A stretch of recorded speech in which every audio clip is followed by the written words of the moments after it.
నేను చెప్పేంత చిన్నవాడిని కాదు, కానీ నాకు తెలుసు ఎవరు పని చేసిండ్రు, ఎవరు పని చేయలేదు, ఎవరు మీద చేసిండ్రు అన్నీ తెలియకుండా ఉండదు.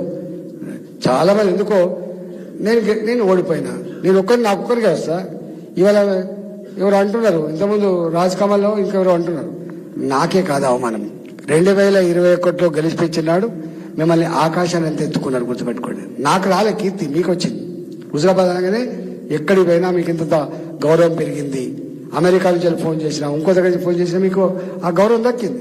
ఇవాళ మేము అంటలేరా అనకుండా పోతే ఏ పార్టీలోనే కావచ్చు కాక.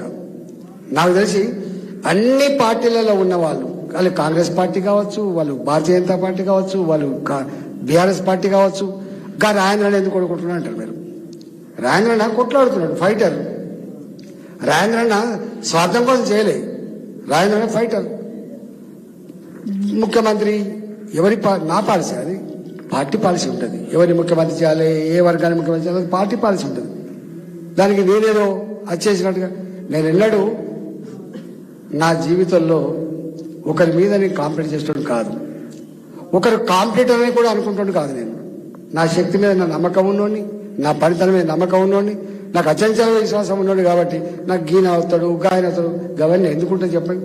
ఈటలే అంటాడు, సరే ఇవాళ కావచ్చు, కానీ ఓడిపోయినా గెలిచినా నేనెవరినో తెలంగాణ సమాజానికి స్పష్టంగా తెలుసు, తెలియకుండా లేరు.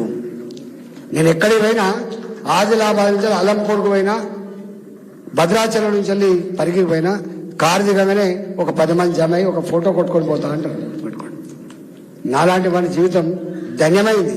పదవులు ఎంత గొప్ప అనేది, ఎంత గొప్పగా నిర్వహించినది ప్రజలు చూస్తారు. ఇవాళ నేను ముఖ్యమంత్రి గారిని 10 ఏళ్ళు ముఖ్యమంత్రి అయ్యాడు. 2014లో కేసీఆర్ గారిని తెలంగాణ గాంధీగా చెల్లమని అయ్యాడు. ఇవాళ అంటారు ఎవరైనా గాంధీ అని, ఇవాళ ఎంత తిట్టుకుంటారు చెప్పండి. అంటే ఎన్ని సంవత్సరాలు పదవిలో ఉన్నావు, ఎంత గొప్ప పదవిలో ఇంపార్టెంట్ కాదు, ఎంతమంది ప్రజల ప్రేమను పొందినమనేదే గీట్రా అని చెప్పి నేను అంటున్నాను.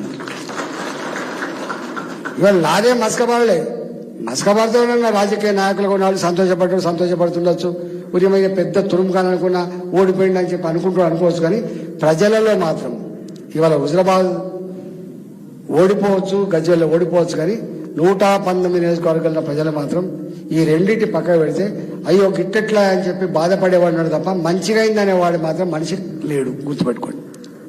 అది వత్తగా రాలే, అది ఉత్తగా రాలే. నేను అందుకని నా జీవితం గెలుపోవడంతో ముడిపడలేదు, నా జీవితం ఆల్రెడీ ధన్యమైపోయినట్టుగా నేను భావిస్తాను. ప్రతి మనిషికి ఒక గొప్పగా గుర్తుండే క్షణాలు ఉంటాయి.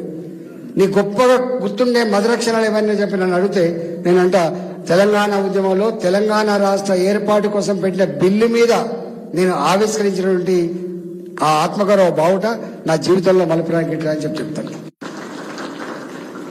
అది ఎంత పెద్ద పదవి వచ్చినా దానికంటే గొప్పది కాదని చెప్పి అనుకుంటాం. నేనేమంటున్నా,